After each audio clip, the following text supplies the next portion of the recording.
Hello friends, मैं हूं पवन कुमार और आप देख रहे हैं यूट्यूब चैनल क्रिएटिव एजुकेशन। नवीन राज्यों का उदय, अवध।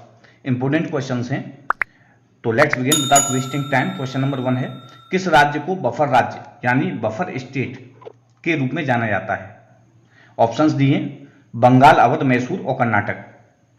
तो इसका राइट आंसर है ऑप्शन बी, अवध।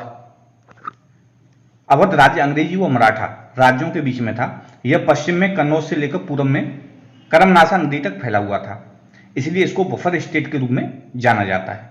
तो राइट आंसर रहा ऑप्शन बी, अवध। इसको बफर स्टेट के रूप में जाना जाता है। अवध राज्य का वास्तविक संस्थापक कौन था? सादत खान, बुरहान मुल्क, सफदरजंग, शुजाउद्दौला, उपयुक्त एवं बी दोनों। तो इसका राइट आंसर है ऑप्शन ए, सादत खान, बुरहान मुल्क। इसका जो शासनकाल था वो 1722 से 1739 तक था। अवध के स्वतंत्र राज्य का ये संस्थापक था सादत खान। इसको बुरहान मुल्क ये उपाधि मिली थी। यह एक ईरानी सरदार था और इसने फैजाबाद को अपनी राजधानी बनाया था। यह सिया था और निसापुर के सैयदों का वंशज था।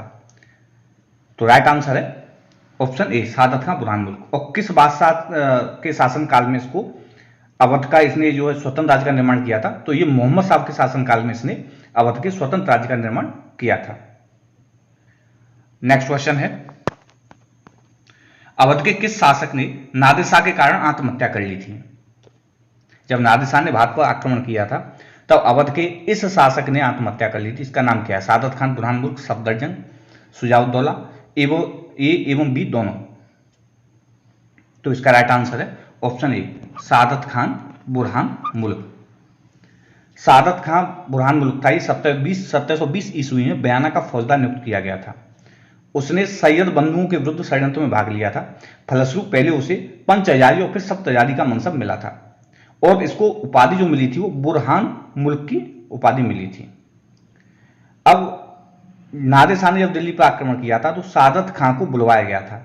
सादत खां वहां नहीं पहुंचा और इसने विष खाकर के आत्महत्या कर ली थी। इसके कोई पुत्र नहीं था, इसलिए अपनी पुत्री का विवाह अपने भतीजे किससे किया था? सफदरजंग से कर दिया था।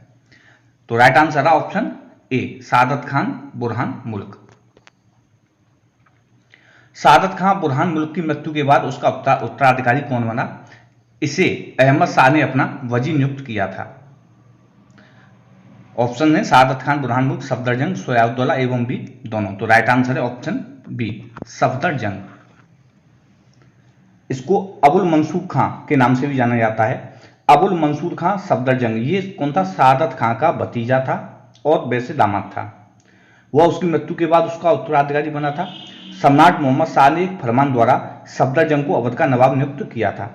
1748 ईस्वी में सम्राट अहमद शाह ने इसे अपना वजीर नियुक्त किया तथा इसको अपना इलाहाबाद प्रांत दे दिया था। इसके कारण इसके जो बाद में उत्तराधिकारी आए थे वो वजीर कहलाने लगे। तो राइट आंसर है ऑप्शन बी, सफदरजंग। बंगाल के किस शासक ने न्याय की उचित व्यवस्था की नौकरियां देने में हिंदू और मुस्लिमों के बीच निष्पक्षता की नीति अपनाई? सादत खान, बुरहान मुल्क, सफदरजंग, शुजाउद्दौला, सादत अली खान। तो इसका राइट आंसर है ऑप्शन बी, सफदरजंग। सफदरजंग ने न्याय की उचित व्यवस्था की थी। उसने नौकरियां देने में हिंदू और मुस्लिमों के बीच निष्पक्षता की नीति अपनाई। उसकी सरकार के सबसे बड़े पद पर एक हिंदू राजा थे जिनका नाम था महाराजा नवाब राय। राइट आंसर है ऑप्शन बी, सफदरजंग। किस मुगल शासक के दिल्ली छोड़ने एवं लखनऊ आने पर शुजाउद्दौला ने उसका स्वागत लखनऊ में किया था? ऑप्शन है आलमगीर सेकंड, मोहम्मद शाह रंगीला, फर्रुखसियर, शाह आलम सेकंड। वो कौन सा मुगल बादशाह था जिसने दिल्ली छोड़ी थी, लखनऊ में आया था, तब नवाब शुजाउद्दौला ने इसका स्वागत लखनऊ में किया था? तो इसका राइट आंसर है option D, Shah Alam second. Shah Alam second ये तुरानी वजीर इमादुल मुल्क की शत्रुता के कारण इन्होंने दिल्ली छोड़ दी थी। इनको अलीगौर के नाम से भी जाना जाता था। ये बात है 1759 ईस्वी में और ये लखनऊ पहुंचे थे, तब इनका शुजाउद्दौला ने स्वागत किया था। तो right answer option D, Shah Alam second. Next question है, शुजाउद्दौला ने पानीपत के तृतीय युद्ध जो कि 14 जनवरी 1761 ईस्वी में हुआ था, किसका साथ दिया था? मराठों का, अहमद शाह अब्दाली का, अफगानों का, या उपरोक्त में से कोई नहीं? तो इसका राइट आंसर है ऑप्शन बी, अहमद शाह अब्दाली का साथ दिया था। पानीपत के तृतीय युद्ध में यानी 14 जनवरी 1761 ईस्वी को यह युद्ध जो लड़ा गया था, इसमें शुजाउद्दौला ने अहमद शाह अब्दाली का साथ दिया था। बंगाल के पच्चुत नवाब मीर कासिम वो दिल्ली के सम्राट शाह आलम द्वितीय के साथ इसने एक और युद्ध लड़ा था जो अगले नेक्स्ट क्वेश्चन में है। अहमद शाह अब्दाली का इसने साथ दिया था शुजाउद्दौला ने पानीपत के तृतीय युद्ध में 14 जनवरी 1761 ईस्वी में, जिसमें हजारों मराठे खेत रहे थे यानी मारे गए थे। तो राइट आंसर है ऑप्शन बी। नेक्स्ट क्वेश्चन है, कौन सम्राट शाह आलम द्वितीय एवं मीर कासिम के साथ मिलकर अंग्रेजों के विरुद्ध बक्सर का युद्ध लड़ा परंतु पराजित हुआ? यानी सम्राट शाह आलम सेकंड एवं मीर कासिम इन दोनों के साथ मिलकर वह बंगाल का कौन सा नवाब था जिसने बक्सर का युद्ध लड़ा था परंतु वह पराजित हुआ था? तो इसका राइट आंसर है ऑप्शन सी, शुजाउद्दौला। बंगाल के पच्चुत नवाब मीर कासिम और दिल्ली के सम्राट शाह आलम द्वितीय के साथ इसने बक्सर का युद्ध लड़ा था अंग्रेजों के विरुद्ध, लेकिन पराजित हुआ था। बक्सर के युद्ध की विजय के बाद 1765 ईस्वी में क्लाइव ने अवध के नवाब शुजाउद्दौला से कड़ाव इलाहाबाद के जिले लेकर शाह आलम को दे दिए थे। तो right answer option C, Shujauddaula. Next question है, बनारस की संधि ये कब हुई थी? 1773 ईस्वी में। ये किन के बीच हुई थी? शाह आलम द्वितीय एवं लॉर्ड क्लाइव, शाह आलम द्वितीय एवं वारेन हेस्टिंग्स, शुजाउद्दौला एवं वारेन हेस्टिंग्स, शुजाउद्दौला एवं लॉर्ड क्लाइव।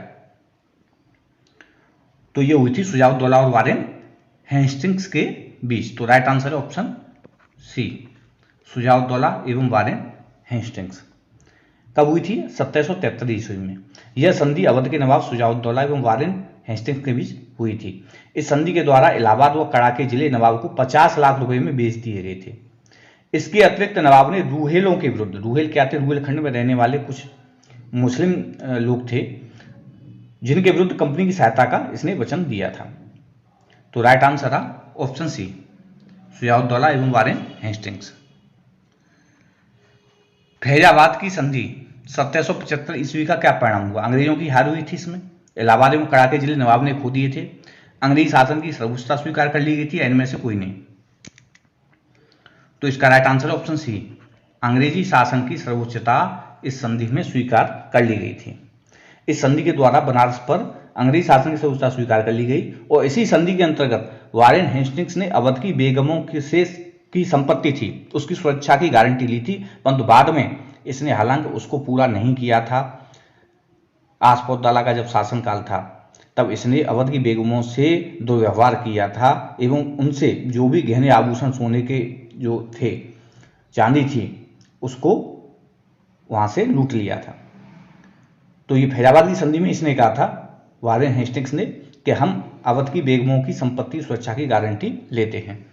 तो इसका राइट आंसर है ऑप्शन सी, अंग्रेजी शासन की सर्वोच्चता स्वीकार कर ली गई। किसने 1784 ईस्वी में मुहर्रम मनाने के लिए लखनऊ में इमामबाड़े का निर्माण करवाया? सादत खां, बुरहानपुर, सफदरजंग, शुजाउद्दौला या आसफउद्दौला? तो इसका राइट आंसर है ऑप्शन डी, आसफउद्दौला। आसफउद्दौला ने 1784 ईस्वी में मुहर्रम मनाने के लिए लखनऊ में इमामबाड़े का निर्माण कराया और इसमें स्तंभों का यानी खम्भों का प्रयोग नहीं किया गया है। इसका निर्माण किसने कराया? आसफउद्दौला ने। नेक्स्ट क्वेश्चन है, इस वीडियो का अंतिम क्वेश्चन है, किसने वेले जली से सहायक संधि स्वीकार कर ली एवं इसे राजा की उपाधि भी दी गई थी? वेले जली से सहायक संधि इसने स्वीकार कर ली थी, यह था सादत अली खां। सादत अली खां। सादत अली खां ने अंग्रेजों को इलाहाबाद का जिला दे दिया था। 1801 ईस्वी में इसने वेले जली से सहायक संधि स्वीकार कर ली थी और 1819 ईस्वी में इसे राजा की उपाधि दी गई थी। तो राइट आंसर है ऑप्शन डी, सादत अली खां। वैसे सहायक संधि का जो वास्तव में जनक था वो कौन था? डुप्ले था, जो फ्रांस का था। बाद में अंग्रेजों ने इसे बखूबी अपनाया, लॉर्ड वेलेस्ली ने इसको एक मूर्त रूप प्रदान किया था। तो right answer option D, Saadat Ali खां। एक और क्वेश्चन है, अवध का अंतिम शासक कौन था एवं जिसके शासनकाल में अवध का विलय, जिसके शासनकाल में अवध का विलय किसमें किया गया था? अंग्रेजी साम्राज्य में कर लिया गया था। तो सादत खां, बुरहान मुल्क, वजीर अली, वाजिद अली शाह या गाजीउद्दीन हैदर अली खां? तो इसका राइट आंसर है वाजिद अली शाह, ऑप्शन सी।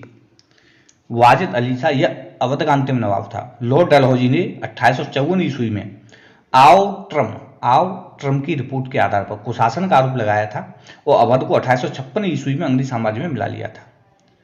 वाजिद अली शाह को नजरबंद कर कलकत्ता में रखा गया था और 1857 के विद्रोह में, जो 1857 का जो विद्रोह हुआ था, उसमें लॉर्ड डलहौजी का जो व्यवहार था अवध के प्रति, वो भी एक मुख्य कारण माना जाता है। तो राइट आंसर है ऑप्शन सी, वाजिद अली शाह। अवध का ये कौन था? ये अवध का अंतिम शासक था। तो दोस्तों ये थे कुछ इंपोर्टेंट क्वेश्चंस आपको कैसे लगे कमेंट बॉक्स में कमेंट करके जरूर बताइए। चैनल को अगर सब्सक्राइब नहीं किया सब्सक्राइब कर लीजिए, बेल आइकन बटन को भी प्रेस कर लीजिए। ये वीडियो देखने के लिए आपका बहुत बहुत धन्यवाद।